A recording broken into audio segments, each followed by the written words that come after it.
You've heard of Mario, you've heard of Kirby, and you've heard of Donkey Kong, but there's one star-shaped platformer you've probably never heard of. Although, if you clicked on this video, you've probably heard of it. You're not smarter than me! We're of course talking about the Legendary Starfy, a mostly Japanese exclusive platformer series developed by TOES, the developers of a lot of your favourite smaller Nintendo games like Mario's Tennis for the Virtual Boy, and published by Nintendo. The Legendary Starfy is an excellent 2D platformer franchise that honestly needs to be ported to English to modern platforms, because it's just so much fun. Yes, the series is on Nintendo Switch Online, but it's in Japanese. Does it look like I can understand that? Luckily, fans have translated the full first game in English. So today we're going to be looking at the first game to fully experience what this game has to offer to someone who's looking for a new platformer to play. So hi, I'm Charlie, I'm back, and let's play the Legendary Starfy.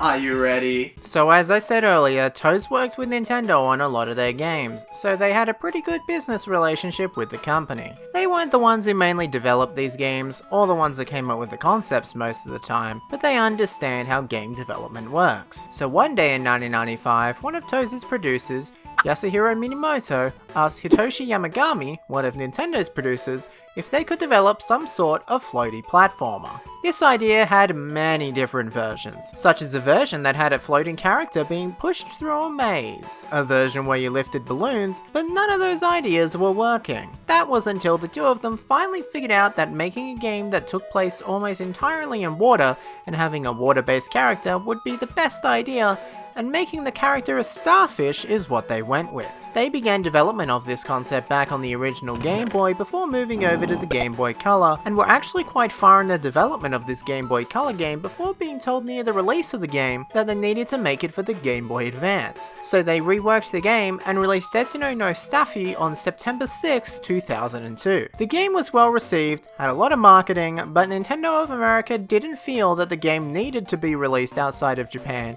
due to the amount of Japanese cultural references within the game. But luckily for all you out there, people have made an English localization for you to check out. Sadly, the other games in the franchise don't have an English translation yet, well, except for the last one, because that just released in English-speaking countries, so of course it's in English. But if you want to check out the ROM hack that completely translates the first game, I'll make sure to leave a link in the description. And while you're down there, there's this button that you could press. I think it does something. It's the subscribe. I'm talking about the subscribe button. Can you press it, please? Thank you. We open the game with our hero, Stafy, living in a kingdom known as Pufftop. A massive kingdom that's in amongst the clouds that was extremely peaceful. Well, that was until Stafy was carrying some treasure in a jar into the ocean. But inside this jar, there was a being who used his magical powers to create a terrible storm. This storm led Stafy to falling straight into somewhere known as Lobber's cave, and into the ocean. It's a Nintendo 2D platformer. I don't know why you were expecting the story to be a bit dramatic, but it isn't. And after we go through this cutscene, we reveal the name of the game, the Legendary Starfy. This is of course the English translation of the name, and is also the name of the 5th game in the entire series, but I think for the purposes of simplicity, we're going to call this one the Legendary Starfy, and the 5th one the Legendary Starfy 5, and the ones in between obviously 2, 3, and 4. Some fans have come up with other names for these games, but we like to keep it simple over here. Anyway, now that we're in the middle of the ocean in Lobber's cave, we meet a lobster known as Old Man Lobber, who sees Starfy as being way too weak to make it back to Pufftop, so he may need the help of one of Old Man Lobber's friends, Herman, to help him get back. This is when we make it into the first level in the game. This level is a simple tutorial level, telling us the controls, showing us how we can push blocks, and showing these little star ball collectible things that can heal you back up to full health again, while also giving you points. You learn that you can jump out of water, you can glide, and you learn how the doors work. See, in every level there's multiple doors that you can enter, making each level have different areas to enter that have different things in each of them, making the level bigger and bigger. We meet up with Herman, who is looking for a certain object, and although it takes us a few tries, like giving him a kettle, we eventually give him what he needs, his shell. We meet a few different characters on the way, learn more about the controls and the way that every single level works in this game. It's great. Now every level in this game of course has a different theme. It'd get a bit boring if every level looked the same, but every level follows the same simple premise. You meet a new character, do something for them, whether it be finding something for them or learning a new move that you can do, and make it to the end of the level. It's a pretty simple premise, but a fun one at that. Also, if you gain enough points, you can add a new friend for the big family photo that you see at the end of every level. It's got that classic Nintendo charm while trying to be original. Has new concepts that haven't appeared in other games before. It's a lot of fun. Next we're on to the Coral Reef level, the second level in the entire game. This one expands on everything we learned in the first level and just makes it better, because the first level was basically just a tutorial level. This is the first real level. It begins with us once again talking to Herman, who has some very important information to tell us about our Star Spin, a move that we can do in the game that quickly gets rid of several enemies while also breaking a few blocks, and he also tells us about one of his friends who's been chased off to somewhere around the Coral Reef. It's now our job to go and find him. We follow these blue fish that have appeared and continue through the level, entering different areas, defeating enemies, destroying some parts of the environment, all to find Herman's friend. This is where we see that puzzle concept that the developers originally came up with back when it was a Game Boy game. There are several parts in the game where you have to think about either how to get to a certain section or how to get yourself stuck out of a sticky situation. And that's really cool. This game has some really fun ideas that once meshed together create something incredible. Anyway, we eventually defeat these blue fish and save Herman's friend, Mo. Mo tells us about his girlfriend Ruby and how she was kidnapped by someone named Conk, and Mo couldn't do anything about it before eventually being chased by these two blue fish. Mo is in pain and asks Stafy if he can go help him find Ruby, and then maybe Mo can help Stafy get back up to Pufftop. We meet back up with Herman, who thanks us for rescuing Mo, but tells us about another issue. A kettle and a tusk shell have clogged a waterway. Yes, the same kettle and tusk shell we originally found for Herman back in the first level. That actually brings up two things that this game does really well. Firstly, the humor in this game is fantastic. I know I'm playing a ROM hack of the original game that mostly probably cuts out a lot of the Japanese cultural references, but seeing how well this game works without them, I don't see why Nintendo of America thought it really wouldn't work outside of Japan. But this interaction with Herman also brings up how well this game handles each level having multiple things to do. The game actually feels like Super Mario 64 or Super Mario Odyssey, where a level has multiple things to do in it that bring you to an end goal. Like if you were to follow what the story was telling you to do in the Metro Kingdom in Super Mario Odyssey, you end up doing the big night show after solving multiple problems for Pauline. That's what this game does. It just happens to have come out 15 years before Super Mario Odyssey. Another thing this game has is mini-games. These mini-games can be found throughout the levels, mainly just there to get some points, and they are mostly just breakout clones to be honest, but they're fun little things to do throughout the level. But once we finally solve all the problems with Mo and Herman, we go up to fight the first boss of the game. Yes, just like many other platformers, at the end of every level we fight a boss, and every single boss is insanely creative. More creative than any Bowser fight in the Super Mario Bros. Games. The first boss is quite simple though. All you have to do is do one of those star spins to hit the boss. But trust me when I say the future bosses are a lot cooler than this. And now we move on to a level all about a giant whale. Starfy has gone out to try and find someone who can give him advice to get back to Pufftop, and we experience a brand new type of level. The whale tells us that he has accidentally swallowed some spiky fish, which has led him to feeling a bit ill. So Starfy gets sucked inside of him to get those guys out. Now some of the stranded whale level is an auto-scroller, which I am famously not a fan of, but in this game, I still don't like it that much, but I like it at least a little bit more. I will say there are these sections where you're going up inside of him and there's these things that will push you back down that were insanely annoying to go through, but as we complete the level, find more of those things, save some people, catch up with other people, question why there are so many people living inside this whale, get the antibodies to try and help out the whale, we have a lot of fun. It's all in a day's work. Anyway, it's time for the second boss. This boss is different to the first. We need to try and figure out how to hit it into the spiked walls. I really did not understand the exact specificities of how to fight this stupid spiked fish, but once I got it, easiest thing ever. After we fight him, we're shot out of the top of the whale and beat the whale. Stranded Whale is one of the levels of all time, I must say. But next we've got a good one. The Sea of Stars is the next level, a level where you meet the Gelato Sisters. And you know what type of level it is? It's snow. Snow level!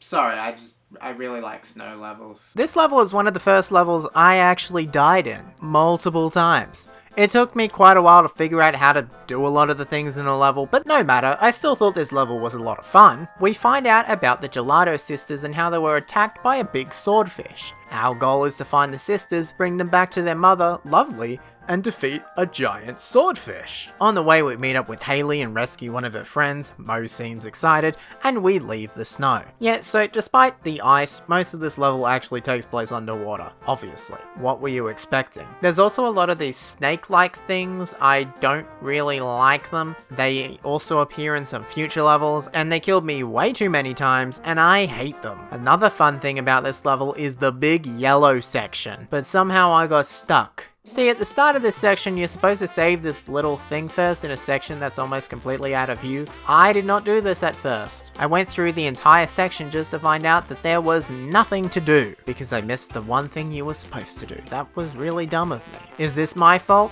I'm not sure. Some could say that, but I don't think it really was. Anyway, after I made it out of this section, I went to a pink, icy section, but my Switch Pro controller died that I was using to play this game, so I had to go and charge it. That's always fun. After charging the controller, I returned like 10 days later, and I had to warm up these monkeys. Gotta love monkeys. After helping the monkeys, we finally make our way to fighting the swordfish boss. Yeah, I bet you forgot that we're still playing that same snow level. This level was great, but it's just a bit long. I don't know if that's just because I took a long break in between the times I played it, but this level feels like it just took up most of the game. Anyway, the boss fight was easy. You have to fight this small fish first and then you can hit him.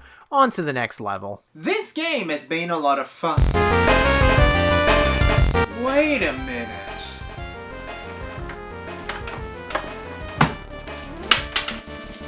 Who the hell is that? A mysterious creature has sucked Stafy and Mo into the deepest of the sea, and now we need to get out. I do not have any fond memories with this level. This level fully takes place in this dirty area where you have to help these barrel squid things. It's alright. But in the grand scheme of things, it feels like this game was quickly realizing that we were getting too close to the sky, so we had to get sent all the way back down again. Which is fine. Portal 2 did this exact same thing by sending us down to Old Aperture halfway through the game, but I don't know, this game just didn't hit the same. I will say, I'm a big fan of one of those people that we have to help being named Mozart and being a very musical person.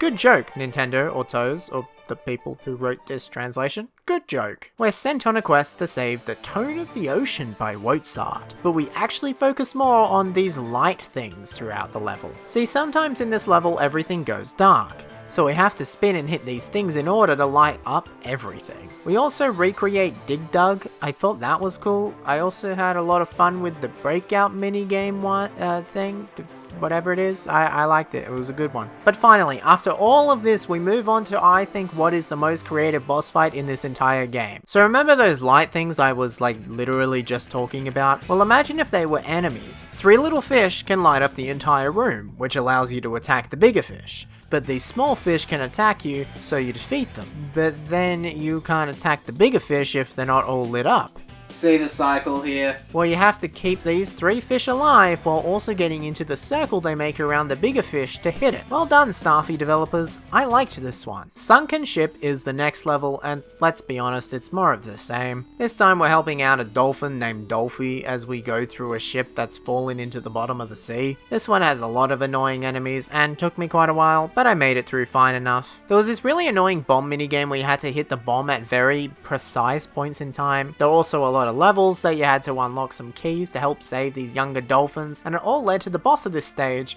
a giant octopus named Boktopus. To defeat him, all you have to do is hit him below. This took me way too long to figure out. I actually had to Google how to defeat him. I just could not work it out. It made no sense whatsoever. I did not have a lot of fun, but I did eventually make it through and made my way to the next level. Undersea Temple is actually where we get our first look at Pufftop, and it looks great. but that's all you get to see. The rest of this level is going through a temple underwater attempting to solve other people's problems yet again. This time we're looking for something known as the Prophecy. But that weird looking villain that keeps showing up is back and keeps getting in our way of getting the prophecy. We also meet back up again with Old Man Lobber, but even then that weird enemy sends us flying away. We eventually fight a giant star that can turn into a spinning pentagon and make our way back up to Pufftop while learning about what's inside the prophecy. Look, I'm speeding through this ending section because there's not a lot of original stuff to talk about. Like, I really like this game and I think these levels are made really well, but I would just be repeating myself over and over again. There's not that much to talk about when it comes to this level's got this other thing. Like, what do you want me to say? Anyway, we finally make it to the second last stage, the Sea of Sky. This level has us getting higher and higher, making sure we don't fall to the ground while having fun little challenges along the way. This level is actually quite different to what we've done in the past. It's mostly not in water, it's in the sky, but we also have several minigames and bosses to play. And yes, all the minigames are still practically the exact same thing, being a breakout clone, but they're still just as fun as they were earlier in the game. The first boss we fight is this giant jellyfish-like thing, where we have to hit its two little eyes. This is another boss fight that took me quite a while to figure out how to beat it, but oh well, I did it. After beating this one, we fight a little mouse on a cloud, where all you have to do is shoot yourself flying into the air and hit the thing on its head. It's pretty simple, right? You'd think so, but I died so many times to this thing, it is insane. But maybe I'm just bad at the game. Who's to know, really? Our next boss fight is against a giant crab, where we have to hit it on the head after destroying one of its claws. This one was kinda cool. You had to think about your timing, which claw you had to go for, and avoid all the things it throws at you. I'd say this is one of the best boss fights in the game thus far. But finally, after all of these bosses, we make it to Pufftop. As we make it to Pufftop, we have one simple goal. Defeat Agura. Well, okay, it's not the one goal. This is the Legendary Starfy. You never just have one goal. You actually have to save these little star baby things, and then you can fight Agura, or however you say it. This part of the game is basically where we do pretty much everything we've learned up until this point. We save the children, we complete some puzzles, and we finally make our way to the final boss against Agora, the thing that kept appearing throughout all of these levels. That was the weird creature. And of course, this boss has multiple phases. What were you expecting? The first phase has us trying to knock Agora into a wormhole, which is pretty simple as long as you don't fly directly into it like I did. Not a smart move, but after you do it, you'd think the boss fight is over. I mean, where do you go from being hit into a wormhole? Well, I can tell you, you return with some extra spikes. In this phase, we have to avoid the balls that Agora shoots out at us and make sure it enters their mouth. Pretty simple. This took me so many tries though. I mean, to be fair, I didn't really understand what you were supposed to do. I could have just asked Mo what to do, which is something you can do throughout the game, but I couldn't be bothered. What's the fun in that? After that, we finally make our way to the final part of the final boss. Agora has become a massive thing, and our goal is to basically fight the eyes again. This boss fight is the same as that big jellyfish fight from earlier, but instead of avoiding the big blue things coming out of the ground, we've got big fiery hands to avoid.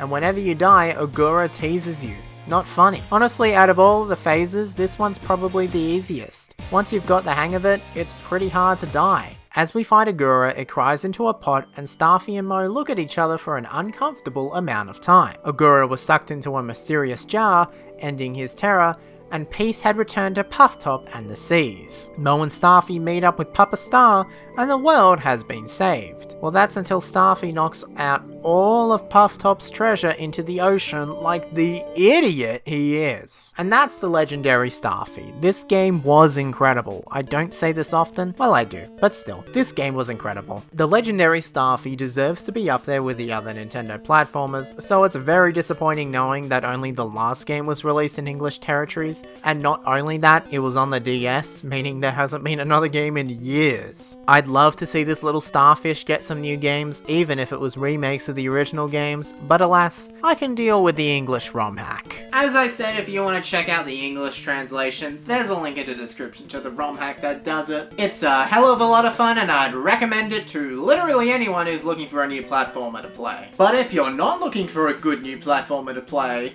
I've got something just for you. You should try Pac-Land. This game is awful. Don't worry, I'll talk about it eventually. This game is bad though. Unless you're looking for a bad platformer, don't play this. This one's bad.